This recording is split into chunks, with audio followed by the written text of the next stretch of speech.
ونصلي على رسوله الكريم اما بعد. صفحہ نمبر 12 ہے، سورۃ البقرہ کی 77 اور 78 نمبر آیات ہیں. فاعوذ باللہ السمیع العلیم من الشیطان الرجیم من ہمزہ ونفخہ ونفثہ. اولا يعلمون ان اللہ يعلم ما يسرون وما يعلنون ومنهم امیون لا يعلمون الكتاب الا امانی وانهم الا يظنون. اولا يعلمون، کیا نہیں یہ جانتے، ان اللہ کے بے شک اللہ یعلم جانتا ہے، ما یسرون جو یہ راز میں رکھتے ہیں، وما یعلنون اور جو یہ اعلانیہ کرتے ہیں. ومنہم اور ان میں سے ہی امیون امی ہے، ان پڑھ ہے، لا یعلمون الکتاب نہیں جو جانتے لکھنا یا کتاب کو، الا امانی سوائے چند آرزویں خواہشات، وانہم اور نہیں ہے یہ الا یظنون مگر گمان کرتے ہیں، خیالات رکھتے ہیں. پچھلے سبق میں کل ہم نے پڑھا تھا کہ یہودیوں نے بڑی ایک سازش کی، اپنے کچھ بندے نا پیغمبر اسلام کے پاس بھیجے تھے کہ جاؤ ظاہری طور پر محمد صلی اللہ علیہ وسلم کا کلمہ پڑھو، کچھ جاسوسی بھی ہو جائے گی، دوسرا یہ ہے کہ تم بعد میں انکار کر دینا تاکہ لوگ متنفر ہوں. اچھا یہ گئے نا، جا کے کلمہ وغیرہ پڑھا تو اپنا دکھانے کے لیے نا کچھ حقیقی باتیں بھی بتا دی کہ مطلب واقعہ جی ہماری تورات میں آپ کا ذکر ہے، ہماری تورات میں آپ کی یہ نشانیاں موجود ہیں.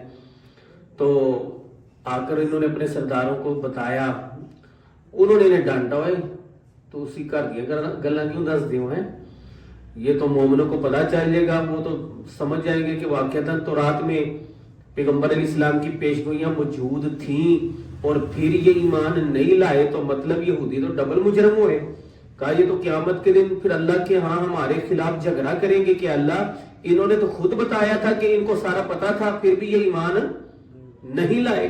اور یہ حقیقت ہے، آج بھی یہ جتنے یہودی اور عیسائی ہیں نا، ان کے جو بڑے پوپ پادری ہیں ان کو حقائق کا سارا پتہ ہے. وعلیکم السلام. یہ لوگ جانتے ہیں کہ جناب محمد صلی اللہ علیہ وسلم سچے پیغمبر ہیں، انہیں پتا ہے کہ قرآن سچی کتاب ہے. دیکھیں نا، جو آسمانی کتاب، کسی بھی آسمانی کتاب کو صحیح پڑھ لیتا ہے نا، وہ قرآن کو سمجھ جاتا ہے یہ سچی کتاب ہے. ان کو پتہ ہے لیکن یہ اپنے لوگوں کو بتاتے نہیں، چھپاتے ہیں. اللہ تعالیٰ نے اس بات کا یہ جواب دیا، کہا اولا یعلمون ان اللہ یعلم، کہ آج یہ یہودی مسلمانوں سے ڈر رہے ہیں، اپنے لوگوں کو کہہ رہے ہیں کہ تم اپنی باتیں مسلمانوں کو کیوں بتا رہے ہو، یہ تو مسلمان قیامت کے دن اللہ کے ہاں پھر ہماری شکایت کریں گے. کہا اتنے بے وقوف ہیں، انہیں اتنا نہیں پتا کہ مسلمان اللہ کے ہاں بات کریں یا نہ کریں، اللہ تو پہلے سب کچھ جانتا ہے. اللہ کو تو پتا ہے کہ اللہ نے تورات میں ان سے عہد لیا تھا، اللہ نے تورات میں پیارے پیغمبر علیہ السلام کی ساری علامات اور نشانیاں بیان کی تھی، بلکہ ان سے پختہ عہد لیا تھا کہ تم نے ایمان لانا ہے. اسی وجہ سے یہ لوگ اپنے علاقے چھوڑ کر آ کر مدینہ میں بسے تھے. کہا کہ اولا یعلمون، کیا یہ اتنا بھی نہیں جانتے کہ ان اللہ یعلم ما یسرون وما یعلنون، کہ جو بھی یہ چیزیں راز میں رکھتے ہیں نا، پوشیدہ رکھتے ہیں، اللہ سب جانتا ہے، اور جو اعلانیہ کرتے ہیں اللہ وہ بھی جانتا ہے. انسان تو وہ ہے کہ یہ ظاہر بھی صحیح طرح نہیں جانتا، ظاہر بھی انسان تو ظاہر بھی اتنا صحیح جانتا ہے جتنا بیچاری اس کی رسائی ہے. اللہ اکبر. بہت سی اپنے سامنے نظر آنے والی چیزوں کو بھی اس کو صحیح پتہ نہیں چلتا، تو چھپی ہوئی چیز تو کیا جانے، اللہ جو ہے وہ سب کچھ جانتا ہے. تو کہا یہ مسلمانوں سے تو چھپا سکتے ہیں، یہ پیارے پیغمبر علیہ السلام سے تورات کی حقیقت تو چھپا سکتے ہیں، لیکن حساب کس نے لینا ہے؟ اللہ نے لینا ہے، تو اللہ کو تو سارا پتا ہے، اللہ سے کیا چھپائیں گے؟ پھر آگے اللہ رب العالمین نے نا ان یہودیوں کے دو طرح کے لوگوں کا ذکر کیا. آج کے سبق میں ایک کا ذکر ہے، کل دوسروں کا ذکر جو ہے وہ انشاءاللہ کل کے سبق میں ہوگا. یہودیوں میں دو کیٹیگری تھی، جس طرح ہر انسان میں ہے، ہر امت میں موجود ہیں، ایک پڑھے لکھے لوگ اور ایک ان پڑھ لوگ. اللہ نے آج کے سبق میں ان پڑھ لوگوں کا ذکر ہے کہ جو چٹے ان پڑھ، آج کل بھی کئی کہتے ہیں نا چٹے ان پڑھ، سب کوئی پتہ نہیں، آتا جاتا نہیں ہے. اللہ اکبر، چٹا ان پڑھ بھی ہوئے نا، جیرا مرضی بھی ہوئے.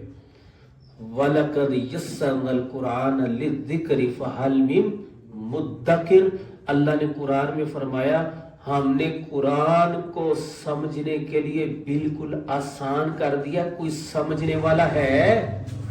مطلب یہ ہے چٹا ان پڑھ بندہ بھی اگر دل و جان سے قرآن کو سمجھنا چاہے گا نا تو اس کو قرآن کی سمجھ آ جائے گی.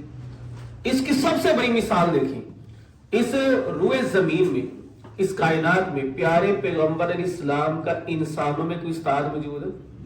پیغمبر علیہ السلام کسی انسان سے پڑھے ہوئے نہیں تھے، یعنی کہ آپ انسانوں میں سے آپ کا کوئی استاد نہیں تھا. اللہ نے آپ کو خود امی رکھا تھا کہ دنیا میں آپ کو نے کسی سے لکھنا پڑھنا نہیں سیکھا. کیوں؟ کہ کوئی یہ نہ کہہ دیتا کہ فلاں اس کا استاد تھا، لگتا ہے اس نے یہ سارا سکھایا ہے. اللہ نے آپ کو اس الزام سے بری رکھنے کے لیے دنیا میں آپ کا کوئی استاد رکھا ہی نہیں. اب پیارے پیغمبر علیہ السلام کو لکھنا پڑھنا نہیں آتا تھا، اللہ رب العالمین نے آپ کا سینہ کھولا، قرآن نازل کیا. سبحان اللہ. اس کائنات میں سب سے زیادہ علم اگر ہے تو پیارے پیغمبر علیہ السلام کے پاس ہے.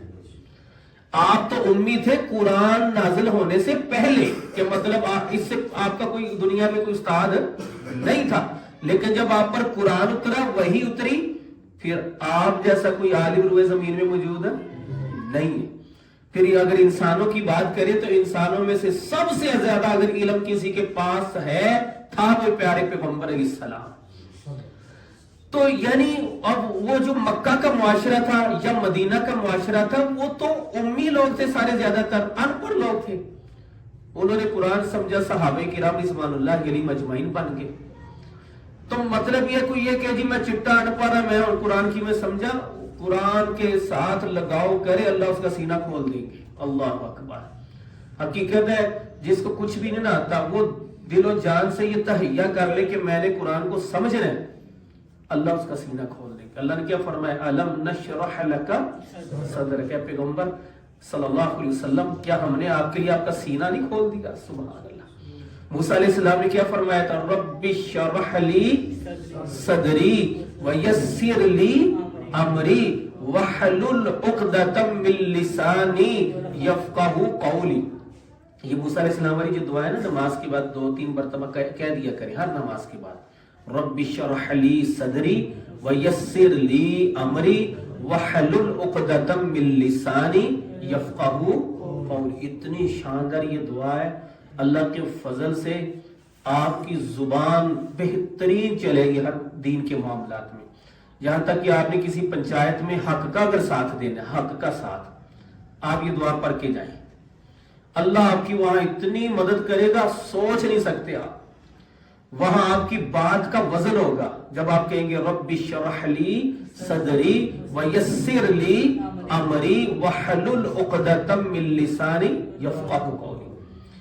تو باہر کے امی بندہ امی جاہر کا جاہر ہے، پھر اس کی مرضی ہے. اللہ فرماتے ہیں یہودیوں میں کئی اجڑ ان پڑھ تھے کہ جن کو کتاب کا علم صرف چند آرزویں، ان کے بڑے مولوی انہوں نے بس فضائل سنائے ہوئے تھے. یعنی کہ یہ آج بھی اس امت میں بھی بہت سے لوگوں پر یہ بات لاگو ہوتی ہے. قرآن کا ترجمہ، سادہ قرآن بھی نہیں آتا، قرآن کا ترجمہ بھی نہیں آتا، پھر صرف یہ آدھے فضائل آدھے، فضائل اعمال، فضائل محمدی، فضائل فلاں، صرف فضیلتاں دا پتہ ہے کہ جی جرا پورا سال نماز نہ پڑھے عیدگاہ جا کے 2 رکعت پڑھ لے پورے سال دی نماز دی قضا. استغفر اللہ، معاذ اللہ. یہ لوگوں کو یہ چیزیں پڑھائی گئی ہیں جس وجہ سے لوگ سمجھتے ہیں کہ نماز نہ بھی پڑھو سال بعد جا کے پورے سال کی قضائی کر لیں گے. یعنی کہ یہ معاملات ہیں. جی وہ فلاں ورد کرو اس کا آپ کو اتنے ارب نیکیاں، وہ کہتے ہیں چلو اور کسی اور نیکی کی ضرورت ہی نہیں ہے۔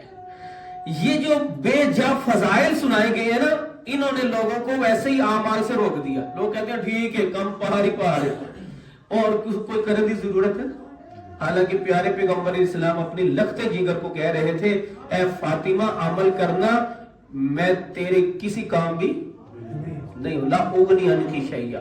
اور یہاں فضائل فضائل، اللہ نے اصل میں نا فضائل کا زیادہ اثر ان کو ہوتا ہے جو ان پڑھ ہوتے ہیں، یعنی کہ جن کے پاس علم ہے بس وہ فضیلتوں کے پیچھے لگے پھر دے رہے، اور نہ وہ سیکھتے ہیں نہ سمجھتے ہیں نہ پھر صحیح طرح عمل کرتے ہیں۔ بس فلاں چیز کر لو دیا ہے فضیلت، تو کہتے ہیں لو جی فضیلتیں لیتے رہو، بس وہ چاہے 2 نمبری کرتے رہو، کرپشن کرتے رہو، رشوتیں لیتے دیتے رہو، حرام خوری کرتے رہو، بس وہ فضیلتیں لے بیٹھے۔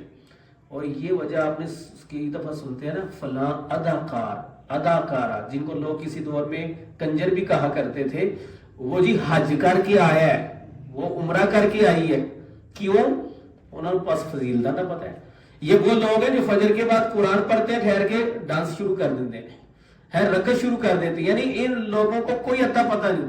بلکہ معاذ اللہ آپ یہ جتنے جن کو آپ لوگ ایکٹر کہتے ہیں نا، یہ اپنا جتنا گند کرتے ہیں اس میں بھی ماشاءاللہ اور انشاءاللہ کے لفظ بولتے ہیں، ایسا ہے یہ نہیں ہے؟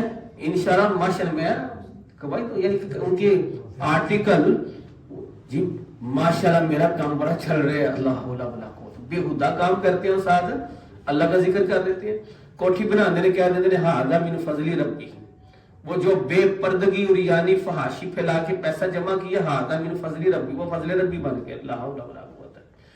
تو یعنی کہ جاہل قسم کے لوگ ہیں، فضیلتیں سنتے ہیں تو حج عمرے بھی کر رہتے ہیں، اور کدی رمضان ٹوپی پا کے اعتکاف بھی بہ جاندے نے اور سمجھتے ہیں کام پورا ہو گیا، بعد میں پھر وہی کچھ کرنا ہے۔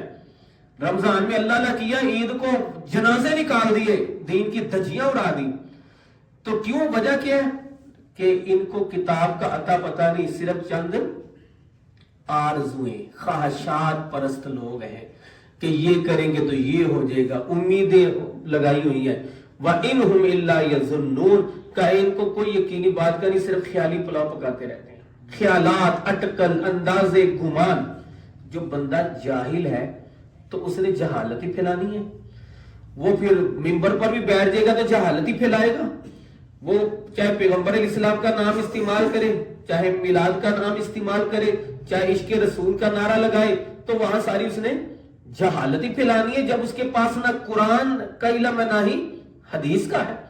آپ دیکھ لیں جتنے بدعات و خرافات پھیلانے والے مولوی ہیں، ممبروں پر جمعے پر آتے ہیں، آپ ان میں سے کسی کو بھی کہیں کہ قرآن کی صرف ایک سورت کا ترجمہ سنا دی، صرف شاید سورت میں نے بڑا کہہ دیا، ایک آیت کا ترجمہ نہیں آتا، حقیقت ہے بہت کم ہے ان میں کہ جس کو آتا اور جس کو آتا وہ طویلے کر دیتے ہیں۔ آپ سن کے دیکھ لیں نا، کیا وجہ آخر کے اتنی مسجدیں ہیں لیکن ترجمہ کلاس وہاں ہوتی ہے؟ بتائیں، نہیں ہوتی، کیونکہ اگر ترجمہ کلاس ہوگی نا تو وہاں پھر گوشت پاک کے نام کی روٹیاں نہیں چلنی، یہ حقیقت ہے۔ اللہ اکبر، وہی نا عقل آ جانی ہے، وہاں پھر یہ شرک اور بدعات و خرافات نہیں چلنی۔ تو اس لیے اللہ نے یہ بہت بڑی بات سمجھائی کہ جو کتاب سے جاہل لوگ ہیں نا، وہ صرف خواہش پرست ہوتے ہیں یا اٹکل انداز خیالی پلاؤ پکاتے رہتے ہیں، ان کے پاس کوئی یقینی چیز نہیں ہوتی۔ اولا یعلمون، کیا نہیں یہ جانتے، ان اللہ، کہ بے شک اللہ، یعلم، جانتا ہے، ما یسرون، جو یہ راز میں رکھتے ہیں، وما یعلنون، اور جو یہ اعلانیہ کرتے ہیں، ومنہم، اور ان میں سے امیون، ان پڑھ ہیں، لا یعلمون الکتاب، جو نہیں جانتے کتاب کو، الا امانی، مگر آرزویں، وانہم، اور نہیں یہ لوگ، الا یظنون، مگر گمان کرتے ہیں۔